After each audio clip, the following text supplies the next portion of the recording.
So one of my favorite examples of custom is one of the largest misnomers in Papua New Guinea, and it's courtesy of Margaret Mead, who was the ethnographer who went to Papua New Guinea and described all kinds of things she saw in very Western, very Adam Smith worldview terms. My favorite of them being what she called shell money.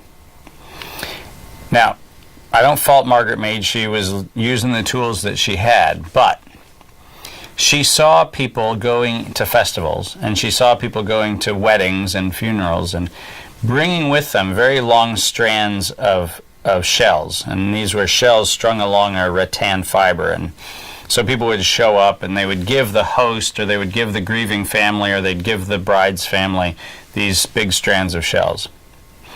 And she coined the term for that display of something being exchanged, shell money. She thought that what was happening was people were actually paying something. Now, if you spend any time with the communities of East New Britain and Papua New Guinea, you find out that there's a very fascinating phenomenon about these strands of shells. It turns out that their value is measured by an extended arm. And the value is measured by the distance from your heart, which they view as the center of your chest, to the end of your outstretched arm.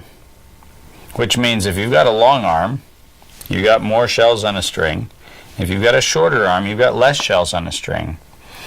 But your gift, which is from your chest to the end of your outstretched arm, is equal regardless of how long that is.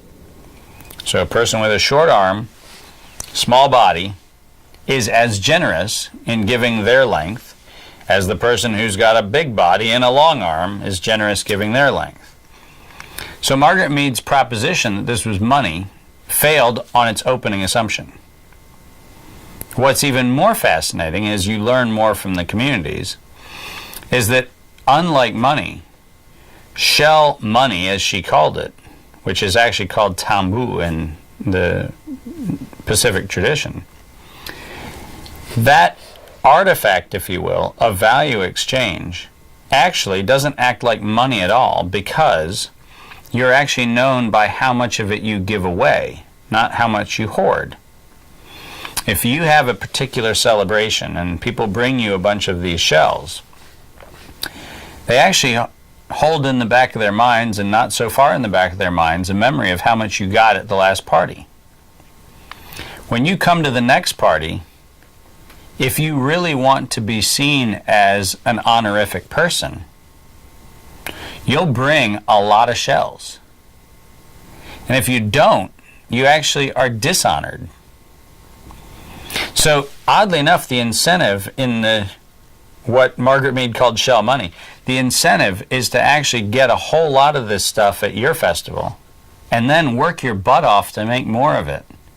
So when you show up to the next festival, people go, whoa, he brought all the stuff that he got in the last festival, but I remember he didn't get that much. And if you bring more the next time, your honor goes up in the community. So unlike money, its value is not in its hoarding.